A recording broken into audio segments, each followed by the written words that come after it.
The most important question I ever got was, what is your legacy? Not the material legacy, but if life stops here, how do you want to be remembered? What is that energy? How do people see you? Complaining? Uplifting? What is your frequency legacy? This podcast series is a result of that question. What is my legacy? A phoenix is burning itself on a funeral pyre, rising from the ashes with a renewed youth to live through another cycle.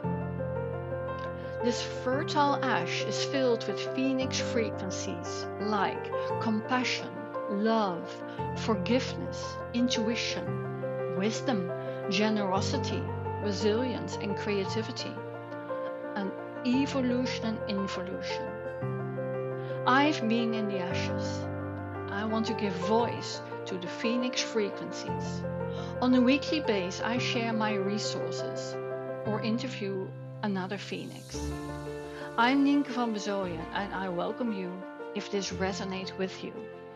And I invite you to the courage to rise.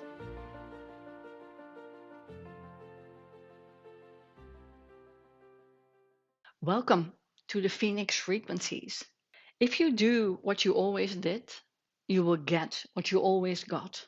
Well, for 25 years, I was active in nursing. And when I did my BA at the age of nearly 40 and started to be an entrepreneur, my nursing skills of looking after my clients hadn't changed, but the form and direction where I could express myself in care had changed as an entrepreneur. It was a long, long journey, what I really wanted to do. And finally, I found out giving voice to the world was what I really wanted to do. So that's where my company Presentation Master was founded. For over a decade, I took all kinds of courses based on the principle to create name and fame. It was all about lead generations, how many friends and likes you could get, smart and slick websites, really tapping into a whole field of wannabes, and it never resonated really with me. I was driven by a lot of FOMO, a fear of missing out, and just keeping up with the latest marketing principles and stuff like that. It was really depleting, never my real joy. Creativity was, but really creating name and fame, being with my head in the spotlight all the time, no. I can do it if it's functional, and no, no longer.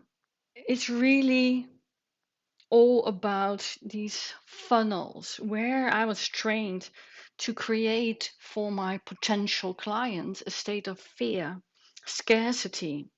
I even remember one of the famous teachers saying, Nienke, dive deeper in their pain. I could see it, and it never really resonated. I don't like to use even my own misery, so to quote, to get, so to quote, people into my business. I spent so much money on all these educations and trainings all over the world. It got me a lot.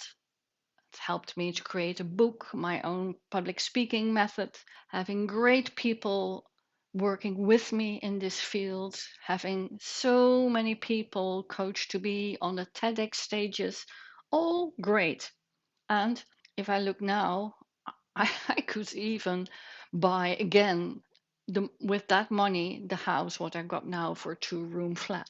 But now, where am I now? What I did in a way I did it is no longer accessible and no longer desirable. And sometimes, after a long time of searching, something pops up what's really a fit.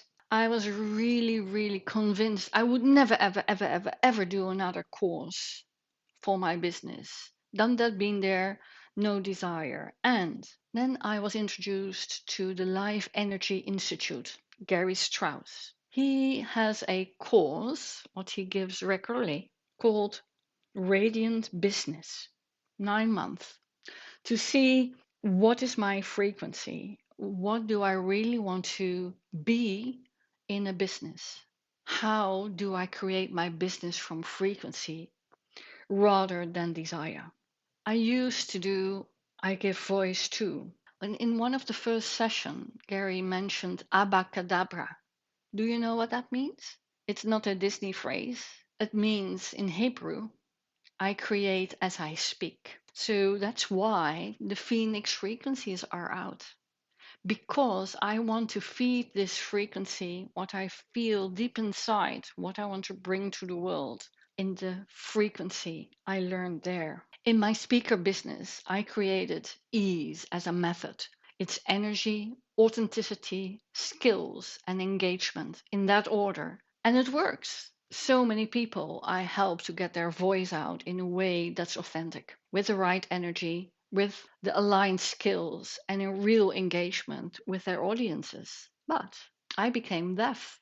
And it's way harder to be with a large group of people when you can't hear everything fully. So, how about Ease 2.0?